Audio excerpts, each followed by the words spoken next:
misalnya sampai nahkodanya itu kena, itu kan yang kasihan. Makanya kita selalu saling mengingatkan.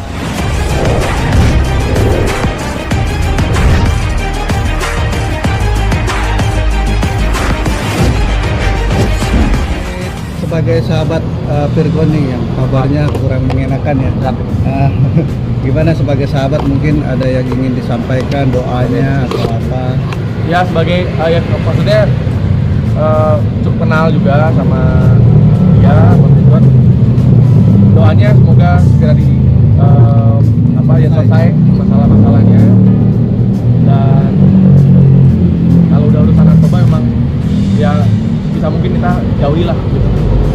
Yang urusan dengan narkoba itu kalau bisa itu udah ya haram lah hukumnya gitu kalau kita mencoba itu gitu. Jadi selain merugikan diri sendiri, merugikan pasti keluarga juga kena imbasnya. Terus orang-orang yang istilahnya kan dia kan menjadi tulang punggung ya pasti ya. Itu kan pasti imbasnya akan sangat terasa. Jadi kalau saya sebagai teman mendoakan agar ya segera bisa diselesaikan semua masalahnya, terus mungkin mudah-mudahan atau semoga tidak lagi menyentuh lah. Tapi Mas, kan anak band suka dicap terus, istilahnya kayak bandel, jelek segala macam.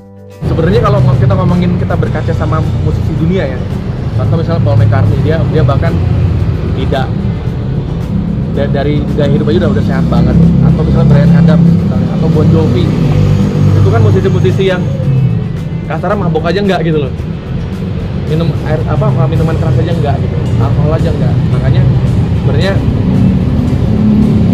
kalau mau ngomongin musisi spesifik itu sebenarnya nggak semua seperti itu, karena setiap profesi kan pasti ada aja yang seperti itu ya. Dan kalau udah ngomongin soal narkoba dan lain-lain kan pasti kan setiap profesi kan pasti pernah, mungkin pasti ada aja gitu kan. Jadi kalau cap seperti itu, kalau buat saya itu tidak mutlak anak band tuh begini itu enggak. Karena kalau kita berkaca sama musisi-musisi dunia itu yang menjadi panutan saya juga, itu bahkan dia tidak minum alkohol, bahkan gaya hidupnya sehat, jadi vegetarian, terus dia nggak makan daging lain-lain gitu. Jadi malah hidup sehat banget.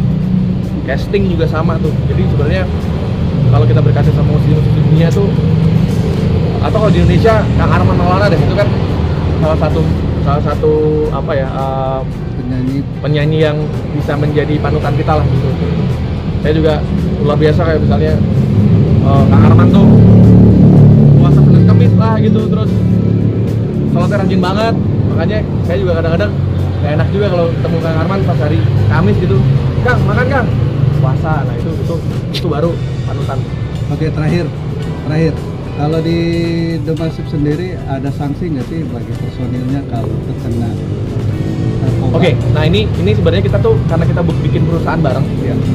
Nah di dalam klausul dalam perusahaan itu juga kita ada poin-poin di mana kita harus menjaga nama baik perusahaan, nama baik band. Nah salah satunya adalah dengan seperti itu. Jadi kita sebisa mungkin saling mengingatkan, jangan sampai terjerumus ke hal-hal yang negatif lah. Karena kan kaitannya dengan ini kemaslahatan umat nih. Maksudnya yang kerja sama kita kan banyak gitu. Kalau misalnya sampai nahkodanya itu kena, itu kan yang kasihan. Makanya kita selalu saling mengingatkan, terus ya kita berusaha untuk ya mudah-mudahan kalau kita berbuat baik terus, hal yang buruk itu juga nggak akan ngikut kan. Itu paling itu aja sih. Satu lagi terakhir untuk hari musik sedunia. Oke, saya Rian dari Massive mengucapkan selamat Hari Musik Sedunia. Semoga musik bisa menjadi pegangan atau menjadi tempat untuk menjadi tempat kita untuk hidup, dan musik bisa mensejahterakan musisinya dan karya-karya para musisi bisa terus hidup dan royaltinya bisa sampai atau haknya bisa sampai ke para musisi. Oke, terima kasih.